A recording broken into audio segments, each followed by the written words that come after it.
আসসালামু আলাইকুম। আজকে আপনাদের বানিয়ে দেখাবো শাহী টুকরা। যদি আমার ভিডিওটা ভালো লাগে লাইক, কমেন্ট, সাবস্ক্রাইব করবেন। আশা রাখি আমার পুরো ভিডিওটা দেখবেন। প্লিজ কেউ স্কিপ করে দেখবেন না। আমি এখানে 500 গ্রাম লিকুইড দুধ নিছি। এখন দুধের সাথে পাউডার দুধ মিশিয়ে দিব 1 টেবিল চামচ।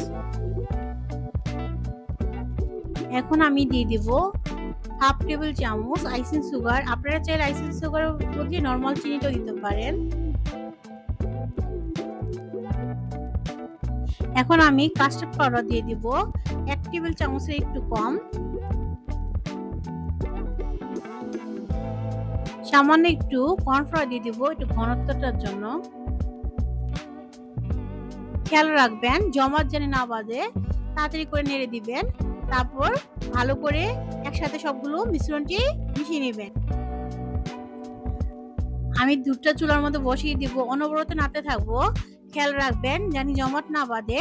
যখন ফুটে উঠবে তখন আমি নামিয়ে ঠান্ডা করে নেব।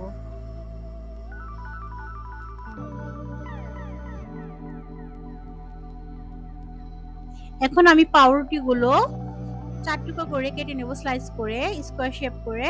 আপনারা আপনাদের ইচ্ছে মতন করে দিতে পারেন। আমি আমার মতন করে করে কেটে নিলাম।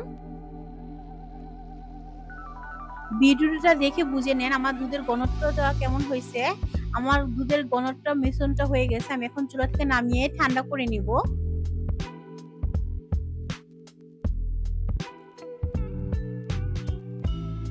এখন আমি একটা ফ্রাই প্যান বসিয়ে দিব।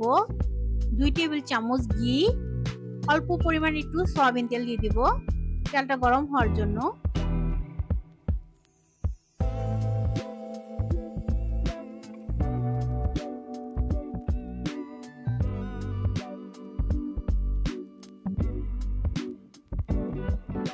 যখন ঘিটা গরম হয়ে আসবে আমি স্লাইস করা পাউরুটিগুলো দিয়ে দিব।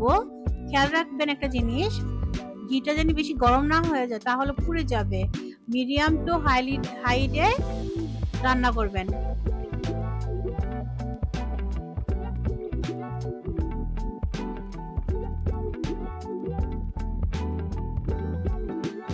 পাউরুটি গুলো ভাজা হয়ে গেছে, দেখে বুঝে নেবেন বাদামি রঙের হয়েছে, একটু মচমচা টাইপের হবে।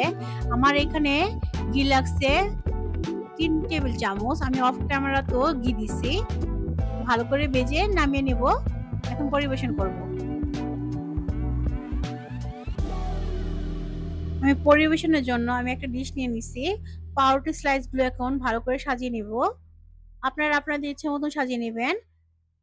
আমার ঠান্ডা হয়ে যাওয়া দুধের মিশ্রণটা আমি এখন উপর দিয়ে ক্রিমি টেক্সচারের জিনিসটা দিয়ে দিব। আমি সাজানোর জন্য পেস্তা বাদাম, কাঠবাদাম, কিশমিশ নিছি। এখন উপর দিয়ে সুন্দর করে সাজিয়ে দেব।